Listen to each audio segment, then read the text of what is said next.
యేసుప్రభు ఎలాంటి దేవుడు అంట? ఎంతో మంచి దేవుడు అంట. భక్తుడు ఏమని చెప్తున్నాడు? యేసుప్రభు ఎంతో మంచి దేవుడు అంట. ఎందుకు మంచి దేవుడు? ఏం చేసినాడని?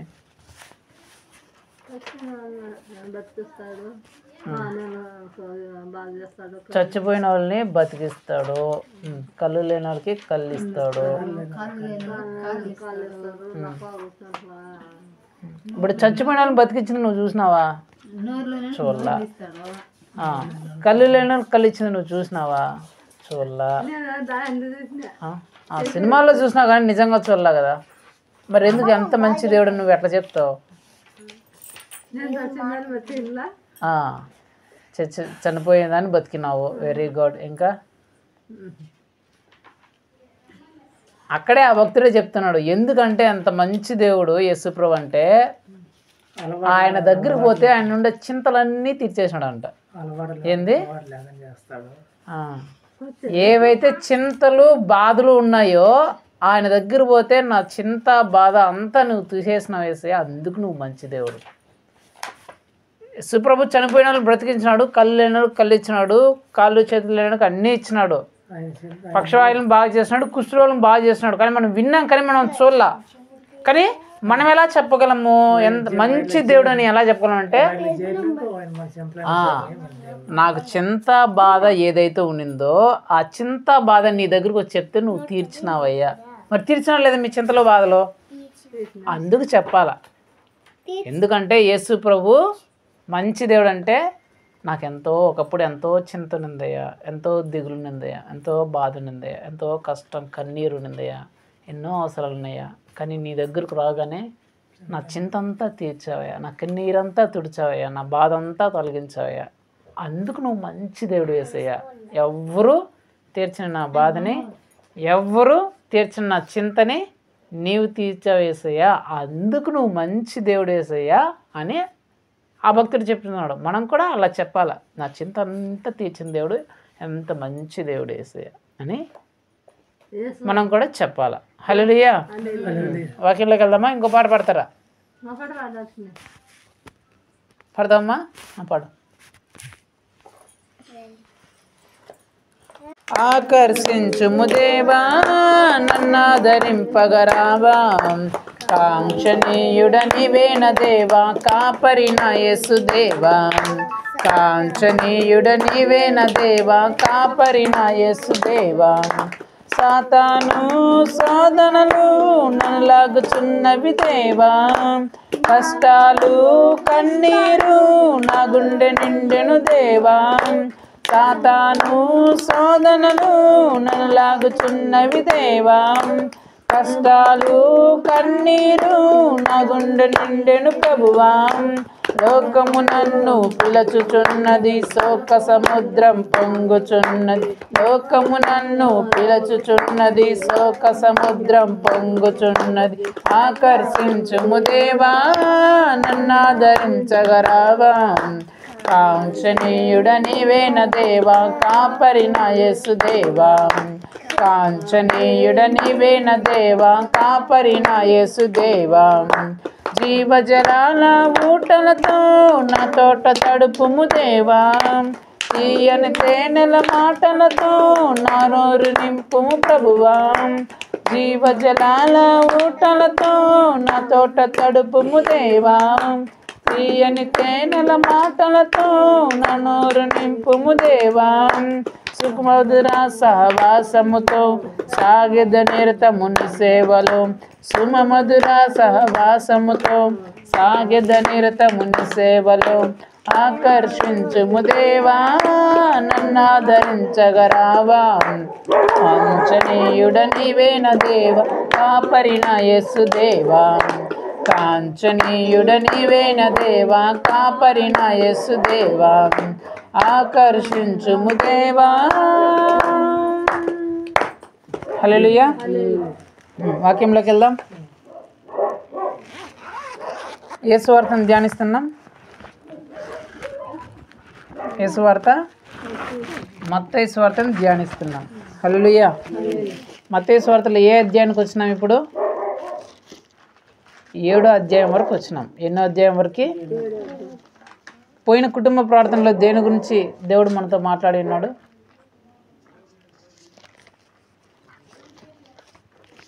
పోయిన కుటుంబ ప్రార్థనలో దేవుడు దేని గురించి మనతో మాట్లాడి ఉన్నాడు?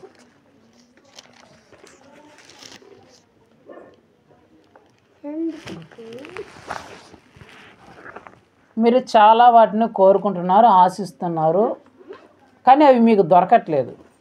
అయితే మీరు కోరుకునేవి, ఆశించేవి మీకు దొరకాలంటే ఎప్పుడు దొరుకుతాయి అనే దాని గురించి దేవుడు మాట్లాడినాడు. మీరు చాలా వాటి గురించి ఇవి కావాలా, అవి కావాలా, అట్టుండాలా, ఇట్టుండాలా, అది జరగాలి, ఇది జరగాలని చాలా కోరుకుంటున్నారు, మీ మనసులో అనుకుంటున్నారు. మీ పిల్లల విషయంలో కానీ, మీ కుటుంబం విషయంలో కానీ, మీ వ్యక్తిగత జీవితంలో కానీ, మీ పంటల విషయంలో కానీ, పొలం విషయంలో కానీ చాలా రకరకాలుగా మీరు అనుకుంటున్నారు. కానీ అవన్నీ మీకు జరగట్లేదు, రావట్లేదు. అవన్నీ జరగాలంటే, అవన్నీ పొందుకోవాలంటే ఏం చేయాలి అనే దాని గురించి దేవుడు పోయిన కుటుంబ ప్రార్థనలో మాట్లాడినారు. ఒకవేళ మీరు అది వినకపోయింటే వీడియో అప్లోడ్ చేసినాం కాబట్టి ఆ వీడియోలో మీరు చూసి విని ఆశీర్వదించబడి అలాగ పొందుకోవాలని మనం చేస్తున్నాం. సరే, ఈరోజు దేవుడు దేని గురించి మనతో మాట్లాడబోతున్నాడో చూద్దామా? చదవండి. మత్తయి సువార్త 7వ అధ్యాయం 12వ వచనం.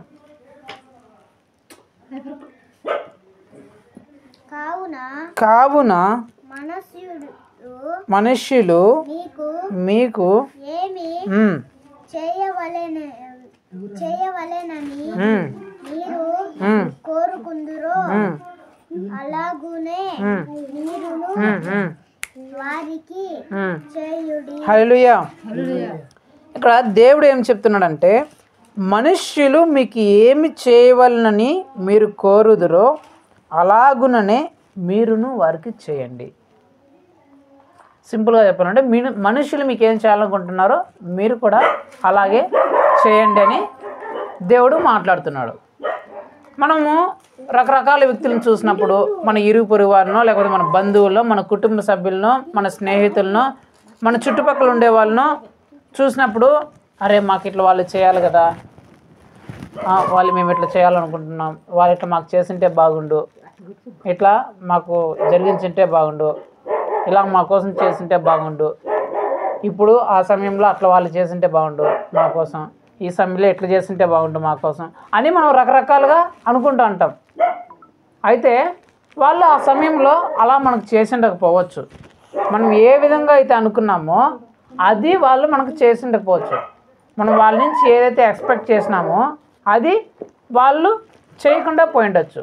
ఇప్పుడు దేవుడు ఏం చెప్తున్నాడంటే, మనుష్యులు మీరు కోరుకున్నది చేయాలంటే మీరేం చేయాలి? మనుష్యులు మీరు అనుకున్నది, మీరు కోరుకున్నది చేయాలంటే మీరేం చేయాలి? మీరు రకరకాల మనసులు మీకు ఇలా చేయాలి అని కోరుకుంటారు కదా, ఆ మనుషులు వాళ్ళు మీకు ఏదైతే చేయాలని మీరు అనుకుంటారో అది వాళ్ళు మీకు చేయాలంటే మీరు ఏం చేయాలి? మీరు ఏం చేస్తే వాళ్ళు అలా చేస్తారు, మీరు కోరుకున్నది వాళ్ళు చేస్తారు అనేది దేవుడు ఈరోజు మనందరితో మాట్లాడుతున్నారు. మనం ఏం చేస్తే మనుషులు మనకు చేయాలని మనం ఆశించేది వాళ్ళు మనకు చేస్తారు. సరేనా? ఆ మాటలు మీరు ఇప్పుడు శ్రద్ధగా వినాలి. సరేనా? ఇది మనం తెలుసుకోవాలి. ఎందుకంటే మనం ఊరిలో ఉన్నాం, లేదా పనిలో ఉంటాము, లేదా పనులకి వెళ్తున్నాం, స్కూల్కి, కాలేజీకి వెళ్తుంటాం. అలాంటప్పుడు మనం రకరకాల వ్యక్తులు చూస్తాం. వాళ్ళు మన జీవితంలో ఇట్లా చేస్తుంటే బాగుండు, అట్లా చేస్తుంటే బాగుండు అనుకుంటాం. కానీ వాళ్ళు అట్లా చేసిండరు. అలా చేయాలంటే మనం అనుకున్నట్లు వాళ్ళు మన జీవితంలో మన పట్ల జరిగించాలంటే మనం ఏం చేయాలి అనేది దేవుడు ఈరోజు మనతో మాట్లాడబోతున్నాడు. కాబట్టి మీరందరూ శ్రద్ధగా నా వైపు చూస్తూ వినాలి. నేను బైబిల్ చదవనప్పుడు బైబిల్ తీసి చదవాలా, వద్దన్నప్పుడు మీరు ఎక్కడ చూడాలా? నా వైపే చూస్తూ దేవుని మాటలు శ్రద్ధగా వినాలి. సరేనా? హల్లెలూయా. సరే, ఇప్పుడు దేవుడు ఏం చెప్తున్నాడంటే, మనుష్యులు మీకు ఏం చేయాలని మీరు కోరుకుంటారో అలా వాళ్ళు మీకు చేయాలంటే మీరు ఖచ్చితంగా 4 విషయాలు మీరు గుర్తుపెట్టుకోవాలి. ఎన్ని విషయంలో? 4 విషయంలో. దీని అర్థం చెప్పండి. మనుషులు మీకు ఏం చేయాలంటే అలాగే మీరు చేయండి అంటే దాని అర్థం ఏంటి? సాయం చేస్తే సాయం చేస్తారు. ఇంకా మంచిగా అంటే మంచిగా ఉంటారు. సరే, ఈ 4 విషయాలు ఇప్పుడు దేవుడు మనతో చెప్పబోయే ఈ 4 విషయాలు మనం చాలా జాగ్రత్తగా గుర్తుపెట్టుకోవాలి. మనం ఏదైతే మనుషుల నుంచి ఆశిస్తామో అది మనుషులు మనకు చేయాలంటే మొట్టమొదటిగా ఏం చేయాలంటే వాళ్ళు చేసినట్లు మనం చేయకూడదు. చెప్పండి, ఇతరులు మనకు చేసినట్లు మనము ఇతరులకు చేయకూడదు.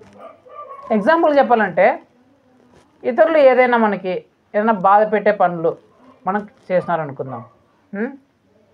మనకు ఇబ్బంది పెట్టే పనులు, మనకు కన్నీరు తెప్పించే పనులు, మనకు నష్టం కలిగించే పనులు ఏమన్నా చేస్తున్నారనుకోండి, వాళ్ళు చేసినట్లు మనము తిరిగి వాళ్ళకు చేయకూడదు. వారు బాధ పెట్టారని మనం తిరిగి బాధ పెట్టకూడదు. వారు తిట్టారని మనం తిరిగి తిట్టకూడదు. వారు నిందించారని మనం నిందించకూడదు. వారు దూషించారని మనం దూషించకూడదు. వారు మనల్ని ఇబ్బంది పెట్టారని మనం వాళ్ళని కూడా ఇబ్బంది పెట్టకూడదు. వారు మన మీద గొడవకు వచ్చారని మనం కూడా వాళ్ళ మీద గొడవకు వెళ్ళకూడదు. వారు మన మీద లేనిపోయిన అబద్ధాలన్నీ చెప్పినారని చెప్పేసి మనం కూడా వాళ్ళ మీద లేనిపోయిన అబద్ధాలన్నీ చెప్పకూడదు. వారు మన గురించి ఇతరులకు వేరే రకరకాలుగా చెప్పారని చెప్పేసి మనం కూడా వాళ్ళ గురించి రకరకాలుగా చెప్పకూడదు. దేవుడు ఏం చెప్తాడు? బైబిల్ ఏం చెప్తుంది?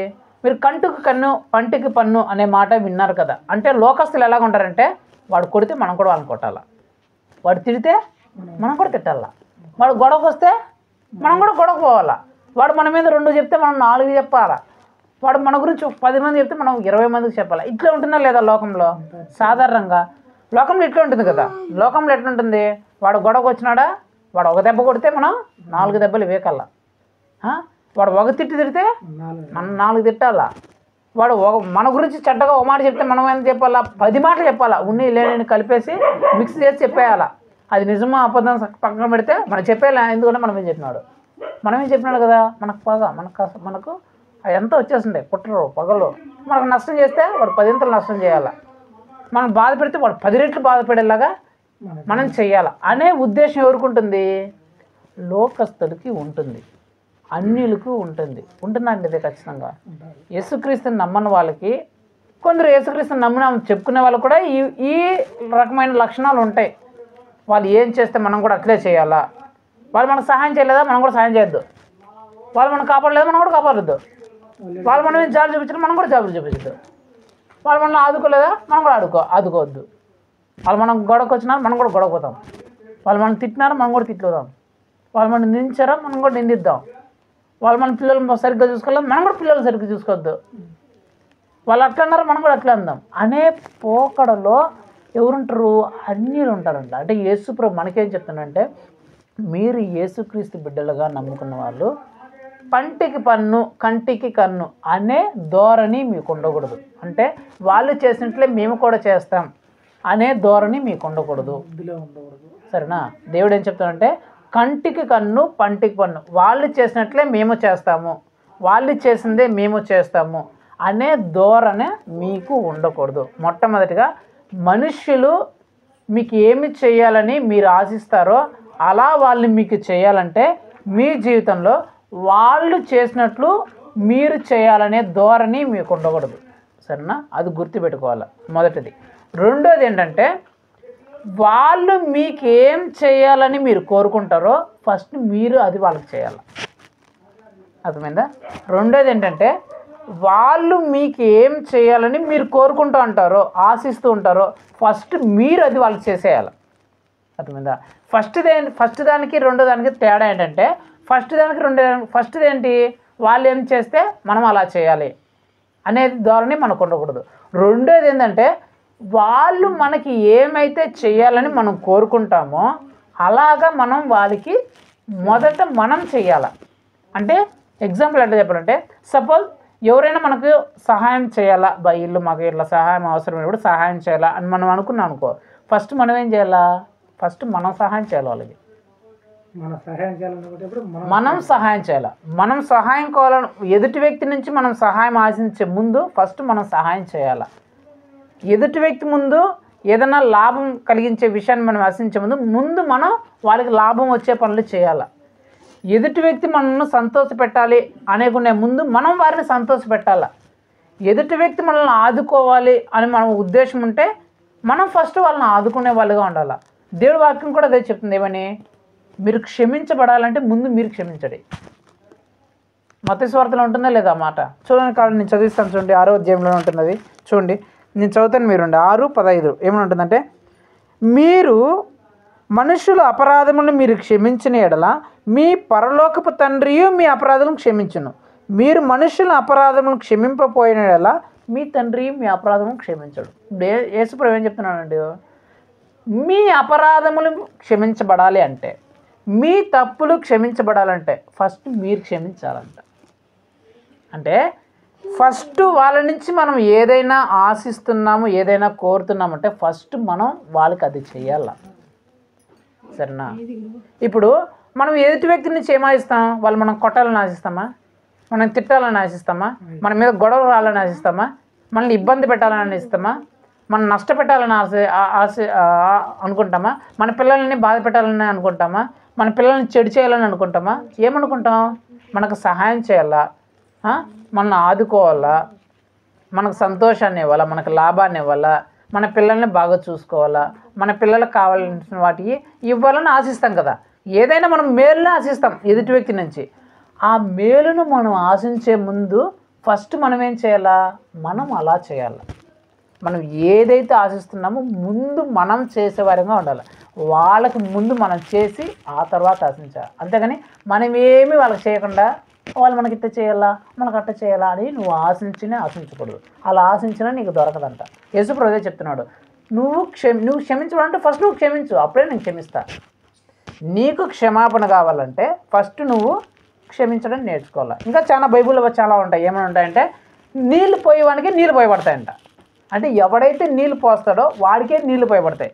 అంటే ఫస్ట్ నీళ్ళు పోస్తేనే ఆ తర్వాత నీకు నీళ్ళు పోయబడతాయి. అంటే మన భాషలో చెప్పుకుంటే ఫస్ట్ నువ్వు సహాయం చేస్తేనే ఆ తర్వాత నీకు సహాయం చేయబడుతుంది.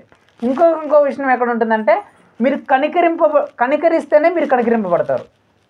కనికరం చూపించేవాడు కనికరింపబడతాడంట. అంటే మీరు ఎవరి మీద మీరు ఫస్ట్ జాలి, దయ, ప్రేమ ఇతరుల మీద చూపిస్తే మీ మీద కూడా జాలి, దయ, ప్రేమ, కరుణ చూపించబడుతుంది.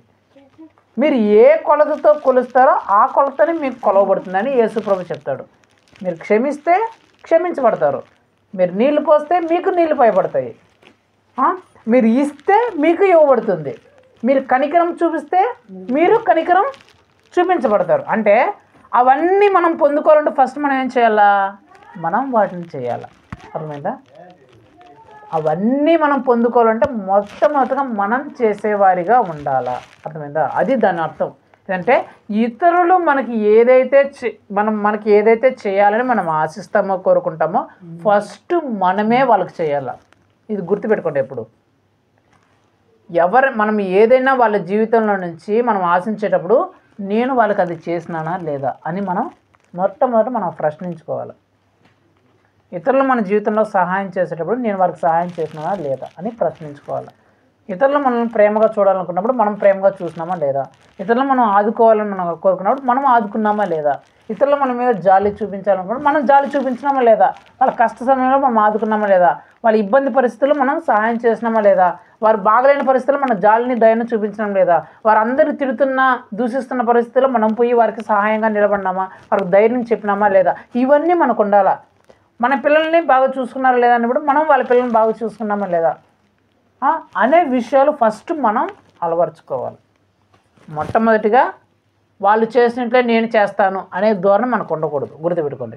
వాళ్ళు ఎలాగా చేస్తే అలాగా చేస్తాననే ధోరణి, ఆ లక్షణం మనకు ఉండకూడదు. ఏ లక్షణం ఉండాలా?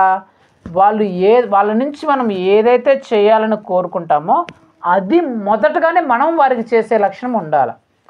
మూడోది ఇది పీక్స్ అన్నమాట. అంటే ఈ రెండో లక్షణం అందరికీ కొంతమంది ఉండొచ్చు, కానీ ఈ మూడో లక్షణం మ్యాక్సిమం ఉండదు.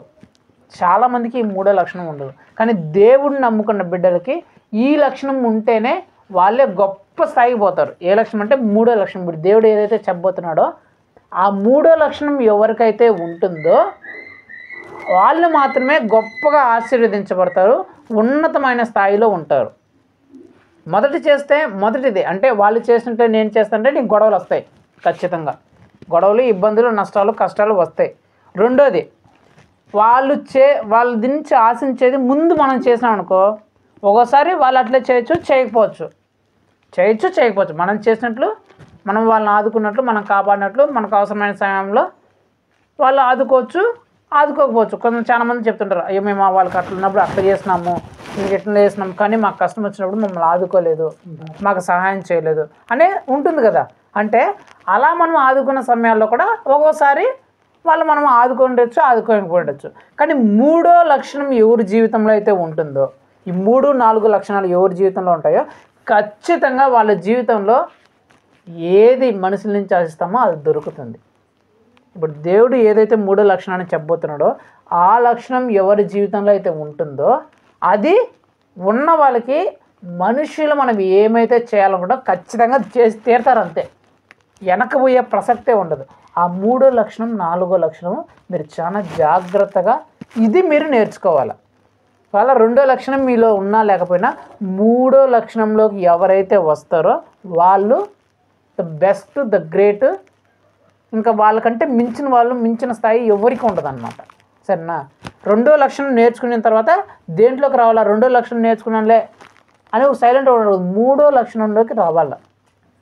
వాళ్ళకి చేసినట్లు వాళ్ళకి చేయబోయే ముందు నేను చేయాలి అనే లక్షణం నువ్వు వచ్చినావు.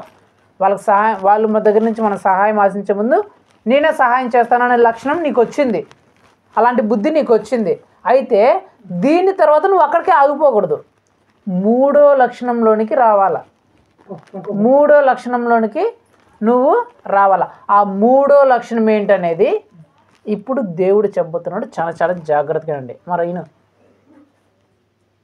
వినాలి, సరేనా? ఆ 3వ లక్షణం ఏంటంటే చూద్దాం. ఆ 3వ లక్షణం చూడండి, 5వ అధ్యాయం, మత్తయి సువార్త 5వ అధ్యాయం 38వ వచనం నేను చదువుతా చూడండి.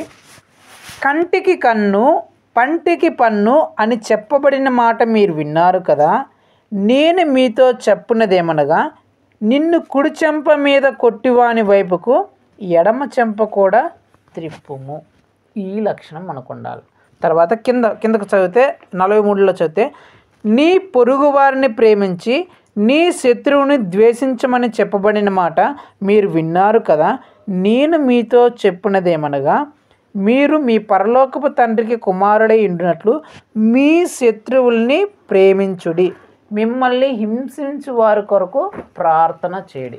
ఈ లక్షణం ఎవరికైతే ఉంటుందో వాళ్ళు ద గ్రేట్, ద బెస్ట్. వాళ్ళకంటే మించిన వ్యక్తులు ఎవరు ఉండరు. అదేంటంటే ఇతరులు నిన్ను ఇబ్బంది పెట్టినప్పుడు, ఇతరులు నిన్ను కష్టపెట్టినప్పుడు, ఇతరులు నిన్ను బాధ పెట్టినప్పుడు, ఇతరులు నిన్ను నష్టపెట్టినప్పుడు, ఇతరులు నీకు కన్నీరు తెప్పించినప్పుడు, ఇతరులు నీకు వినలేని బాధని దుఃఖాన్ని కలిగించినప్పుడు తిరిగి నువ్వు అలా చేయకుండా జాగ్రత్తగా, తిరిగి నువ్వు అలా చేయకుండా నిన్ను బాధ పెట్టినా, ఇబ్బంది పెట్టినా, కష్టపెట్టినా, హింసించినా, నిందించినా, దూషించినా నువ్వు ఎప్పుడైతే మేలు చేస్తావో, ఎప్పుడైతే సహాయం చేస్తావో, ఎప్పుడైతే నువ్వు ఆదుకుంటావో, ఎప్పుడైతే జాలి కనికరాన్ని నువ్వు చూపిస్తావో అప్పుడు నీకంటే మించినది ఏది ఉండదు.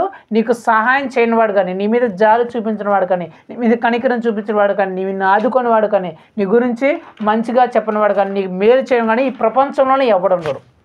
అంటే దాని అర్థం ఏంటంటే నీ శత్రువు నిన్ను హింసించినాడు, బాధ పెట్టినాడు, కానీ నువ్వు అలా బాధ పెట్టొద్దు. యేసుప్రభువే చెప్తున్నాడు, నీ శత్రువు నిన్ను బాధ పెట్టాడా, నువ్వు అలా చేయొద్దు. నువ్వు వాడిని ప్రేమించు, వాడిని సహాయం చేయి, వాడు ఆపదలను ఆదుకో. వాడు నీకు నష్టమే చేసి ఉండొచ్చు, నిన్ను ఇబ్బందే పెట్టించవచ్చు, నీకు బాధే పెట్టించు, నీకు కన్నీరు తెప్పించు, నీకు గొడవ పడించు, నీ మీద గొడవకి కొట్లాడికి వచ్చిండొచ్చు, నీ మీద లేనిపోని ఎన్నో చెప్పిండొచ్చు, నీకు కన్నీరు తెప్పించుండొచ్చు. కానీ నువ్వేం చేయాలా? వాళ్ళకి ఇబ్బంది, కష్టం, బాధ అవన్నీ కలిగినప్పుడు నువ్వేం చేయాలా? అవి మనసులో పెట్టుకొని పగ తీర్చుకోవాలనుకోకూడదు. వారిని నువ్వు ఆదుకోవాలి, నువ్వు సహాయం చేయాలా, నువ్వు జాలిని చూపించాలా, నీ చేతనంత వారికి సహాయం చేసి వారికి ఆదుకొని వారికి ధైర్యం చెప్పాలా. దేవుడిదే చెప్తున్నాడు, కంటికి కన్ను పంటికి పన్ను అని మీరు విన్నారు కదా, మీరు అలా చేయొద్దండి. ఒకవేళ మీ కుడి చెంప మీద కొట్టిన ఎడమ చెంపను చూపించండి. అంటే దాని అర్థం ఏంటంటే వాళ్ళు మిమ్మల్ని హింసించినా బాధపెట్టినా పోనీలే లేకన్నారు, మనం కూడా అట్లా చేస్తే మనకి వాళ్ళకి తేడా ఏముంది అని మనం అనుకొని వారికి ఏదైనా అవసరమైనప్పుడు, ఏదైనా సహాయం వచ్చినప్పుడు మొట్టమొదటిగా మనమే చేసేవారిగా ఉండాలి. మన శత్రువు అయినా సరే మనం నిందించిన వారైనా సరే, మన మీద గొడవకు వచ్చిన వాళ్ళైనా సరే, మనం తిట్టిన వాళ్ళైనా సరే, మన మీద లేనిపోని మాటలు చెప్పిన వాళ్ళైనా సరే, మన మీద పగ ప్రతీకారంతో రగిలిపోయే వాళ్ళు ఉన్నా సరే, మన అభివృద్ధిని మన సంతోషాన్ని చూసి కడుపులో ఓర్చుకోలేని వాళ్ళైనా సరే, మన పిల్లల్ని నష్టపెట్టే వాళ్ళు, కష్టపెట్టే వాళ్ళు, బాధ పెట్టే వాళ్ళు, ఇబ్బంది పెట్టే వాళ్ళైనా సరే, వారికి కష్టం వచ్చినప్పుడు ఇవి ఏమో మనం గుర్తుపెట్టుకోకూడదు. పగ తీర్చుకునే అలవాటే మనకు ఉండకూడదు. మనం ఏం చేయాలా? మనమే మొట్టమొదటిగా పోయి ఆదుకునే వారంగా ఉండాలి. మనమే మొట్టమొదటిగా పోయి సహాయం చేసే వారంగా ఉండాలి. మనమే మొట్టమొదటిగా ధైర్యం చెప్పేవారుగా ఉండాలి. మనమే మొట్టమొదటిగా వాళ్ళని కాపాడేవారుగా, వాళ్ళకి సహాయం చేసేవారిగా ఉండాలి. అందుకే దేవుడు చెప్తున్నాడు, నేను నిందించే వారిని నువ్వు నిందించద్దు, వారి కోసం నువ్వు ప్రార్థన చేయి, బాగుండాలని ప్రార్థన చేయి. ప్రభువా వాళ్ళ అప్పులను తీర్చు, అయ్యా వాళ్ళ కష్టాలు తీర్చు అని చెప్తున్నాడు. ఈ లక్షణం మనకు రావాలా? ఏంటి ఈ లక్షణం? చాలా మందికి రాదు. వాళ్ళు నిందిస్తే మనం కూడా నిందించాలా, వాళ్ళు బాధ పెడితే బాధ పెట్టాలంటారు. కానీ నిందించిన వాడిని కూడా దీవించే లక్షణము, నిందించే వాడిని కూడా బాధ పెట్టిన కూడా ప్రభా వాడు బాగుండాలయా, నన్ను బాధ పెట్టినా పర్లేదయ్యా వాడు బాగుండాలయ్యా, సంతోషంగా ఉండాలయ్యా, నన్ను ఇబ్బంది పెట్టినా పర్లేదయ్యా వాడు బాగుండాలయ్యా, కష్టం వచ్చింది ఆదుకోయా, వాడు నన్ను నా మీద గొడవకు వచ్చినా పర్లేదయ్యా, ఇప్పుడు కష్టాలు ఉండడయ్యా, కన్నీరు తుడిచేయ్యా అనే ప్రార్థన చేసే స్థితిలో మనం రావాలంట. నిందించే వారి కోసం మీరు ప్రార్థన చేయండి. మిమ్మల్ని హింసించే వారు బాగుండాలని మీరు కోరుకోండి. వారికి మీరు సహాయం చేయండి. వారు కష్టంలో ఉన్నప్పుడు ఆదుకోండి. ఇలాంటి లక్షణాన్ని మీరు కలిగి ఉండాలంట. మూడో లక్షణం అది. మూడో లక్షణం ఏంటంటే ఇది ఎవరికి మ్యాక్సిమం ఎవరికి ఉండదు. ఇలాంటి లక్షణాన్ని మీరు కలిగి ఉండాలా. చాలా కొద్ది మందికో ఉంటుంది ఈ లక్షణము. ఈ లక్షణం ఆ కొద్ది మందిలో మీరు ఉండాలా అనేది దేవుని కోరిక. ఈ లక్షణంలో మీరు ఉండాలి. ఇప్పుడు నిన్ను తిట్టారు, నిన్ను హింసించారు, అందరి ముందు నిన్ను తిట్టారు, అందరి ముందు నిన్ను హింసించారు, బాధ పెట్టారు, నీ కన్నీరు తెప్పించినారు, అది అందరికీ తెలుసు. అందులో నీ తప్పు ఏమి లేదు. నీ తప్పు ఏమీ లేకపోయినా అందరి ముందు నిన్ను తిట్టారు, హింసించారు, నిందించారు, నీ మీద గొడవకు వచ్చినారు, నిన్ను బాధ పెట్టినారు, కన్నీరు పెట్టినారు, నిన్ను నష్టపరిచినారు, నీ పిల్లల్ని బాధ పెట్టినారు, ఎన్నో శ్రమ పెట్టినారు. కానీ వాళ్ళకి బాధ, కష్టం, శ్రమ అలాంటివి వచ్చినప్పుడు మొట్టమొదటిగా నువ్వే పోయి ఆదుకున్నావు, నువ్వే పోయి సహాయం చేసినావు, నువ్వే పోయి జాలి చూపించినావు, నువ్వే పోయి ధైర్యం చెప్పించినావు, నువ్వే వారి పక్షంగా నిలబడ్డావు. అప్పుడు చూసే వాళ్ళు ఎంత ఏమనుకుంటారో, అబ్బా చూడు ఒకప్పుడు వాళ్ళు ఏం చెప్పినా వీడు గొడవపోయినాడు, తిట్టినాడు, కొట్టినాడు, హింసించినాడు, బాధపెట్టినాడు, కానీ ఇప్పుడు వాళ్ళకి సహాయం అవసరంగా రాగానే మొట్టమొదటిగా ఈయన వచ్చి సహాయం చేసినాడు, అబ్బా ఎంత మంచోడు అని చూసిన వాళ్ళందరూ అనుకుంటారు. ఇతను కూడా అనుకుంటారా లేదా? అరే ఆ రోజు ఏ తప్పు చేయకపోయినా నేనే కావాలన్న గొడవ పోయినాను, ఇబ్బంది పెట్టాను, నష్టపెట్టాను, కష్టపెట్టాను, బాధ పెట్టినాను, కన్నీరు తెప్పించాను, దుఃఖ పెట్టినాను, కానీ ఈరోజు నాకు ఇబ్బంది, బాధ, కష్టం, కన్నీరు వచ్చిందంటే చూడు అవేమీ పట్టించుకోకుండా నా బంధువులు రాలేదు, నా స్నేహితులు రాలేదు, నా కుటుంబ సభ్యులు కూడా నా దగ్గరికి రాలేదు, నా అనుకున్న వాళ్ళు కూడా రాలేదు, కానీ నేను తిట్టి ఎవరినైతే తిట్టానో, దూషించానో, హింసించినానో, బాధ పెట్టినానో వాళ్ళే నాకు వచ్చి ఎంత సహాయం చేసినాను, ఎంతగానో నన్ను ఆదుకున్నారు, ఎంతగానో నాకు దయం చెప్పారు, ఎంత మంచోళ్ళు వీళ్ళు అని అనుకుంటారా లేదా? అనుకునే తర్వాత ఆ తర్వాత నీకు ఏదైనా కష్టం, బాధ వస్తే వాళ్ళు చూస్తూ ఊరుకుంటారా? ఈ అనుకున్నోడు కానీ లేకపోతే అది చూసినోడు కానీ గమ్మున అంటారా? వెంటనే వచ్చి ఆదుకుంటారా లేదా? నువ్వు కోరుకునేది ఇప్పుడు జరిగిందా లేదా? అంటే మొదటి 2 లక్షణాలు నీకు ఉంటే నువ్వు కోరుకున్నది, ఇతరులు నీకు చేయాలని కోరుకున్నది నీకు జరగచ్చు, జరగకపోవచ్చు, కానీ ఈ 3వ లక్షణం మనకు గాను ఉంటే, మనం ఆశించింది, ఇతరుల నుంచి మనం ఆశించింది కానీ మనకు జరగకుండా పోయేంత ప్రసక్తే లేదంట. కాబట్టి ఈ 3వ లక్షణం ఉండాలి. ఏంటది? నేను హింసించినా సరే నువ్వు వరకు బాగుండాలని ప్రార్థన చేయాలి. నేను దుఃఖ పెట్టినా, బాధ పెట్టినా సరే ప్రభు వాళ్ళు బాగుండాలయ్యా, వాళ్ళని ఆదరించయ్యా. నీ పిల్లల్ని ఇబ్బంది పెట్టినా సరే అయ్యా వాళ్ళ పిల్లల్ని కాపాడయ్యా, రక్షించయ్యా, పిల్లలు తప్పిపోతారేమయ్యా, నువ్వు ఆదరించయ్యా అని ప్రార్థన చేయాలా. మనల్ని ఇబ్బంది పెట్టినా సరే అయ్యా వాళ్ళ ఇబ్బందుల పాలు కాకుండా ఆదుకోయ్యా. మనం కష్టపెట్టినా సరే అయ్యా వాళ్ళ కష్టాల పాలు కాకుండా చూడయ్యా. వాళ్ళు మనల్ని నిందించినా సరే అయ్యా వాళ్ళ నిందలో అవమాన పాలు కాకుండా చూడయ్యా అని ఇలాంటి ప్రార్థన మనం చేయగలగాల. ఎవరి కోసం? మన శత్రువుల కోసం, మనం నిందించిన వారి కోసం, మనం బాధ పెట్టిన వారి కోసం, మనం దుఃఖ పెట్టే వారి కోసం అలా చేయబడాల. 4వ లక్షణం ఏంటంటే దాంట్లోనే ఉంటుంది 5వ అధ్యాయంలో చూడండి 11.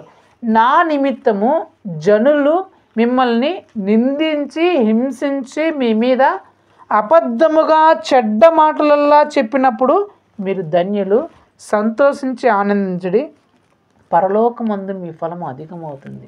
యేసుప్రభువు ఏం చెప్తాడంటే మొదటి వ్యక్తిగత జీవితం, రెండోది నీ విశ్వాసాన్ని బట్టి నిన్ను అనేక మంది బాధ పెడతారంట, నిందిస్తారంట, హింసిస్తారంట. అంటే దాని అర్థం ఏంటంటే నువ్వు యేసుక్రీస్తుని నమ్ముకున్నందుకు, నువ్వు యేసుక్రీస్తులో పవిత్రంగా పరిశుద్ధంగా జీవిస్తున్నట్లకు అనేక మంది నిన్ను హింసిస్తారంట, నిన్ను బాధ పెడతారంట, నిన్ను చూసి వెక్కిరిస్తారంట, నీ మీద చెడ్డ మాటలుగా చెప్తారంట. ఒకటి నిందిస్తారంట. యేసుక్రీస్తుని నమ్ముకున్నందుకే యేసుక్రీస్తుని నమ్ముకున్న ఇన్ని రోజులు ఇట్లుండి ఇప్పుడు యేసుక్రీస్తు దగ్గర పోయినావంట, ఆ దేవుడి దగ్గర పోయినంట, ఈ దేవుడి దగ్గర కనుక అని చెప్పేసి నీకు బుద్ధి ఉందా, సిగ్గుందా, ఇన్ని రోజులున్న మన సాంప్రదాయాల కట్టుబాట్లు అన్నీ నువ్వు విడిచిపెట్టేసి పోయినావే అని చెప్పేసి నిందిస్తారంట. లేనిపోని మాటలు చెప్తారంట. వాళ్ళు చూడు వెళ్ళిపోయినారు అది ఎట్లా పడితే నీ గురించి ఎట్లా పడితే అట్లా చెప్తారంట. అది చెప్పిన వాళ్ళందరూ మన కష్టంలో ఆదుకున్న వాళ్ళు కాదు, మన బాధలో కన్నీరు కొడుకున్న వాళ్ళు కాదు, మన నష్టంలో ఆదుకునే వాళ్ళు కాదు. కానీ అయినా సరే మన యేసుక్రీస్తుని నమ్ముకొని మన బాధల్ని ఎవరైతే తీర్చినాడో, మన కష్టాలని, ఇబ్బందుల్ని, మన దుఃఖాన్ని, కన్నీరుని ఎవరైతే తీర్చినారో ఆయన దగ్గర మనం నమ్ముకున్నప్పుడు ఇవేమీ తీర్చిన వాళ్ళు వచ్చి మనల్ని నిందిస్తారంట. నేను నిందిస్తారు, అవమానం కూడా పరుస్తారంట. అలాంటి దేవుని నమ్ముకున్నా, ఇలాంటి దేవుని నమ్ముకున్నా అని చెప్పేసి నేను నిందిస్తారంట, అవమానిస్తారంట, వెక్కిరిస్తారంట. అబ్బా యేసుప్రభువు నమ్ముకున్నారంట, తప్పులు చేయారంట, పాపం చేయారంట, చూద్దాంలే, ఎన్ని రోజులు చూద్దాంలే అని నేను ఎక్కిరిస్తారంట. ఎందుకు? నువ్వు మంచిగా మారినందుకు, నువ్వు మంచిగా పరిశుద్ధంగా పవిత్రంగా నువ్వు మారినందుకు చూసి ఎక్కిరిస్తారంట. ఎన్ని రోజులే మేము చూస్తాంలే, ఇన్ని రోజులు ఉంటావు, అన్ని రోజులు ఉంటావు అని ఎక్కిరించే వాళ్ళు కూడా ఉంటారంట. ఇంకొందరు ఎలా అంటారంట, అబద్ధాలన్నీ చెప్తారంట నీ మీద. అది కూడా అంట చెడ్డ మాటలన్నీ చెప్పేస్తారంట. అబద్ధాలు అంట, వాళ్ళు అట్లా అంట ఇట్లా అంట. అంటే వాళ్ళకున్న ఆక్రోషం, బాధ ఏంది, నువ్వు యేసు ప్రభువుని నమ్ముకున్న తర్వాత ఆశీర్వదించబడతావు కదా, దేవుడు ఖచ్చితంగా నేను దీవిస్తాడు, ఆశీర్వదిస్తాడు, నీ శ్రమలన్నీ తీరుస్తాడు. నువ్వు ఆశీర్వదించబడతావు, వాళ్ళు ఆశీర్వదించబడరు, వాళ్ళు అట్లా ఉంటారు, అలా బ్రతుకులే ఉంటారు.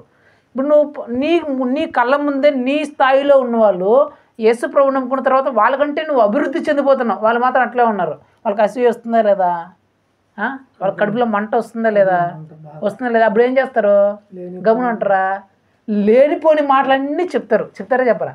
ఎందుకు? నేను వాడి స్థాయికి పోలేదే, వాడు వెళ్ళిపోతున్నాడు, వాడు అభివృద్ధి చెందిపోతున్నాడు, నేను ఎక్కడే ఉన్నానే. ఇదే అన్యుల ధోరణి. యేసుక్రీస్తుని నమ్ముకున్న వాళ్ళు కానీ చెప్పట్లేదు కదా, అన్యుల ధోరణి ఇట్లా ఉంటుంది కదా. అబద్ధంగా నీ మీద అన్నీ చెప్తారు, లేనిపోని మాటలన్నీ చెప్తారు. అలాంటి సమయంలో కూడా నువ్వు వారిని క్షమించు. నన్ను నమ్ముకున్నావని నేను నిందించిన, నిన్ను హింసించిన, నిన్ను బాధ పెట్టిన, నీ మీద అబద్ధంగా చెప్పిన, నిన్ను వెక్కిరించిన, నేను ఏం చేసినా సరే అలాంటి వారిని కూడా నువ్వు క్షమించు, ప్రేమించు, ఆదుకో, చాలి, కరుణ, దయ ఇవన్నీ చూపించు. అప్పుడు నేను తిట్టిన వారే నీ కాళ్ళ దగ్గరికి వస్తారు, నిన్ను నిందించిన వారే ఎంత గొప్పోడురా, ఎంత మంచోడురా అనే స్థాయికి నువ్వు వస్తావు. వాళ్ళు ఆ స్థాయిలో ఉంటారు, కానీ నీ స్థాయి మాత్రం పెరుగుతూనే పోతుంది. నీకు పేరు, ఘనత, కీర్తి, ప్రతిష్టలు నీకు అంతా పెరుగుతూనే పోతాయి. వాళ్ళు అదే బ్రతుకులోనే అంటారు, ఇంకా దరిద్రులుగా మార్చిపడతారు, ఇంకా అవమానాల పాలు, నిందల పాలు అయిపోతారు. ఎందుకు? వాళ్ళకి తెలుసు నువ్వేం చేయకపోయినా నిన్ను తిట్టినారని దించినా అందరికీ తెలుసు. అప్పుడు వాళ్ళని తిడతారు కదా, చూడు నువ్వు ఆ రోజు అట్లా తిట్టినావు, ఇట్లా తిట్టినావు, కానీ వాళ్ళు చూడు ఇప్పుడు నీకు ఎంత సాయం చేస్తున్నారో అని చెప్తారు. నీకు మంచి పేరు వచ్చింది, వాడుకున్న పేరు కూడా పోయింది. అంటే ఈ 3వ లక్షణం 4వ లక్షణం ఎవరికైతే ఉంటుందో, 3వ లక్షణం ఏంటి, మన వ్యక్తిగత జీవితంలో తిట్టినప్పుడు, నిందించినప్పుడు, హింసించినప్పుడు మనం వాళ్ళని నిందించకుండా, బాధ పెట్టకుండా, ఇబ్బంది పెట్టకుండా మనం వారి కోసం ప్రార్థన చేసి, వారికి సహాయం చేసి, వారిని ఆదుకొని, వారి మీద ప్రేమ, జాలి, కరుణ, దయ చూపించినప్పుడు మనకు మంచి పేరు వస్తుంది. అలాగే మనుషుల నుంచి మనం ఏదైతే కోరుకుంటామో అదన్నీ మనకు దొరుకుతాయి. 4వది ఏంటి, మన సేవా జీవితాన్ని బట్టి, మన విశ్వాస జీవితాన్ని బట్టి, యేసుక్రీస్తుని నమ్ముకున్న బట్టి మళ్ళీ ఎవరైనా నిందించినా, హింసించినా, బాధ పెట్టినా, మన గురించి చెడ్డ మాటలన్నీ చెప్పినప్పుడు కూడా మనం వారిని క్షమించి, వారికి సహాయం చేసి, వారిని ఆదుకొని, మనం వారి మీద జాలి, దయ, కరుణ, ప్రేమ అన్నీ చూపించినప్పుడు మనకు ఆటోమేటిక్గా మంచి పేరు వస్తుంది. వారు కోరుకున్నట్టే మనం కోరుకున్నవి అన్నీ దాని నుంచి మనకు లభిస్తాయి. నాకు రత్నమ్మక్క చాలాసార్లు చెప్తుంది, నేను యేసుక్రీస్తుని నమ్ముకున్నామని, పలానా వ్యక్తి పేర్లు ఎందుకులే కానీ నన్ను అట్లా నిందించిన, ఇట్లా చెప్తున్నాను, నా గురించి అట్లా చెప్తున్నారు అని చెప్పింది. కానీ చెప్పిన వాళ్ళందరూ ఇంకా నీచమైన స్థితిలోకి వెళ్ళిపోయినారు. కానీ రత్నమ్మక్క పేరు ఎంతో మంచిగానే, గొప్పగానే మార్చబడింది. మీరు కూడా నాకు చాలాసార్లు చెప్పినారు ఏమని, అక్క నాతో చాలాసార్లు చెప్పిన ఏమైంది, మీ అన్నను చూసి చాలామంది ఆ మందు మానేస్తున్నాడు అని ఎక్కిరించిన వాళ్ళు ఉన్నారు, ఎన్ని రోజులు ఉంటాడో చూస్తాము, ఎన్ని రోజులు ఉంటాడో చూస్తామని చెప్పినాడు అని అక్క చెప్పింది. కానీ ఇప్పుడు అక్క అన్న సాక్ష్యం ఎట్లా ఉంది, అబ్బా నరసింహులరా వ్యక్తి అంటే ఒకసారి చూడండి రా, యేసు ప్రభు నమ్ముకున్నాడు, ఇప్పుడు ఒక చుక్క మందు తాగలేదు, అద్దిరా పేరు వచ్చిందే లేదా? వాళ్ళు ఎక్కిరించిన వాళ్ళు అట్లే ఉన్నారు, రంగా అదే బతుకులోనే, అదే నిందించిన దూషించిన బతుకు అట్లే ఉన్నారు. చూడు, కానీ నరసింహులు అన్న పేరు మాత్రం రోజు రోజుకు పెరుగుతూనే పోతుంది. నరసింహులు అన్న ఒక ఆశీర్వాదం మాత్రం రోజు రోజుకు పెరుగుతూనే పోతుంది. కానీ అన్నీ నిందించి దూషించిన వాళ్ళ బతుకులు ఇంకా కుక్కలు చింపిన ఇస్తులాగా ఇంకా నీచమైన స్థితిలోకి దిగజారిపోతున్నాయి. అంటే దాని అర్థం ఏంటి? వాళ్ళు మనల్ని నిందించినా, హింసించినా, బాధ పెట్టినా, కష్టపెట్టినా, దుఃఖపెట్టినా, కన్నీరు తెప్పించినా మనం తిరిగి అలాగా మనం చేయట్లేదు. కారణం ఏంటి? ఆ బాధ ఏంటో మనకు తెలుసు. ఆ నిందిస్తే అది ఎంత మనకు నొప్పి పుట్టిస్తుందో, మన మీద గొడవలకు వస్తే మన మనసు ఎంత పగిలిపోతుందో, మనం కష్టపెడితే దుఃఖపెడితే ఆ కన్నీరు విలువ, ఆ బాధ విలువ, ఆ కష్టం విలువ, ఆ నింద విలువ, అవన్నీ మనం పడి అనుభవించిన వాళ్ళే. కాబట్టి అయ్యో మేము కూడా ఇలా అనుభవించినాం కదా, వాళ్ళు అట్లా అనుభవించకూడదని చెప్పేసి మనం వాళ్ళకి తిరిగి అనం. అంటే అన్నారులే, పోతే పోయినారులే, వాళ్ళకంటే తెలియదు, మనకు తెలుసు కదా అని చెప్పేసి మనం వాళ్ళకి కష్టం వచ్చినప్పుడు, బాధ వచ్చినప్పుడు, కన్నీరు వచ్చినప్పుడు మనం సహాయం చేస్తాం. ఆ గుణం వల్లనే, ఆ లక్షణం వల్లే మనం ఎంతో ఉన్నతమైన స్థాయిలోకి వెళ్ళినాం. ఆ లక్షణం ఎవరిదంట? అది ఎక్కడ చూసి నేర్చుకున్నాం మనము? ఎవరి దగ్గర చూసి నేర్చుకున్నాం ఆ లక్షణం? మనము ఎవరిలో చూసి నేర్చుకున్నాం? యేసు ప్రభువులో చూసి నేర్చుకున్నట్టు. ఎప్పుడు? ఆయన కల్వరి శిలువలో ఎత్తుకొని పోతుంటే వాళ్ళు కొడుతున్నా, తిడుతున్నా, నిందిస్తున్నా, బట్టలు చింపేస్తున్నా, తన్నుతున్నా, కుద్దుతున్నా, ఏం చేస్తున్నా సరే ఆయన ఒక్క మాట కూడా మానలేదంట. తిరిగి నిందించలేదంట, తిరిగి ఇబ్బంది పెట్టలేదంట, తిరిగి బాధ పెట్టలేదంట, తిరిగి కొట్టలేదంట, తిరిగి వాళ్ళ వస్త్రాలను చింపలేదంట, తిరిగి వాళ్ళని దూషించలేదంట. ఈ లక్షణాలు మనకు వచ్చినట్టు మనం ఎవరిని దగ్గర నుంచి నేర్చుకున్నాం? యేసుప్రభు దగ్గర నుంచి నేర్చుకున్నాం. ఇప్పుడు ప్రపంచంలో యేసుప్రభు కంటే మించిన దేవుడు కానీ, ఆయన కంటే ప్రభావం చూపించకుండా ఎవరైనా ఉండడా? ఆయన లక్షణాలు మనకు వచ్చినాయి కాబట్టే ఈ ఊరిలో మనకు మించిన వాళ్ళు కానీ, మన చుట్టుపక్కల మనం పని చేసే ప్రాంతాల్లో, మనం ఉండే ప్రాంతాల్లో, మనం నివసిస్తున్న ప్రాంతాల్లో, మన స్కూల్లో, కాలేజీలో మనకు మించిన వాళ్ళు ఎవరు ఉండరు. మనకు ఆ లక్షణం ఉంటే 3 లక్షణం 4 లక్షణం. కాబట్టి దేవుడు ఆ లక్షణాన్ని మనకు ఉండాలని కోరుకుంటున్నాడు. 53లో యేసుప్రభు గురించి అది ఆ మాట ఉంటుంది, అది చదివేసి మనం ముగించేద్దాం, సరేనా? యెషయా గ్రంథం 53లో ఉంటుంది అది, చూడండి. నేను చదువుతాను, మీరు వినండి. అక్కడ ఏమని ఉంటుందంటే చూడండి, అతడు దౌర్జన్యం నొందెను, బాధింపబడినను అతను నోరు తెరవలేదు. వదకు తేబడు గొర్రె పిల్లయు బొచ్చు కత్తిరించువాని ఎదుట గొర్రెయు మౌనంగా నుండినట్లు అతడు నోరు తెరవలేదు. అన్యాయపు తీర్పు పొందిన వాడై అతన్ని కొనిపోబడును. ఇంకా చూడండి, ఇంకా నేను చదువుతాను.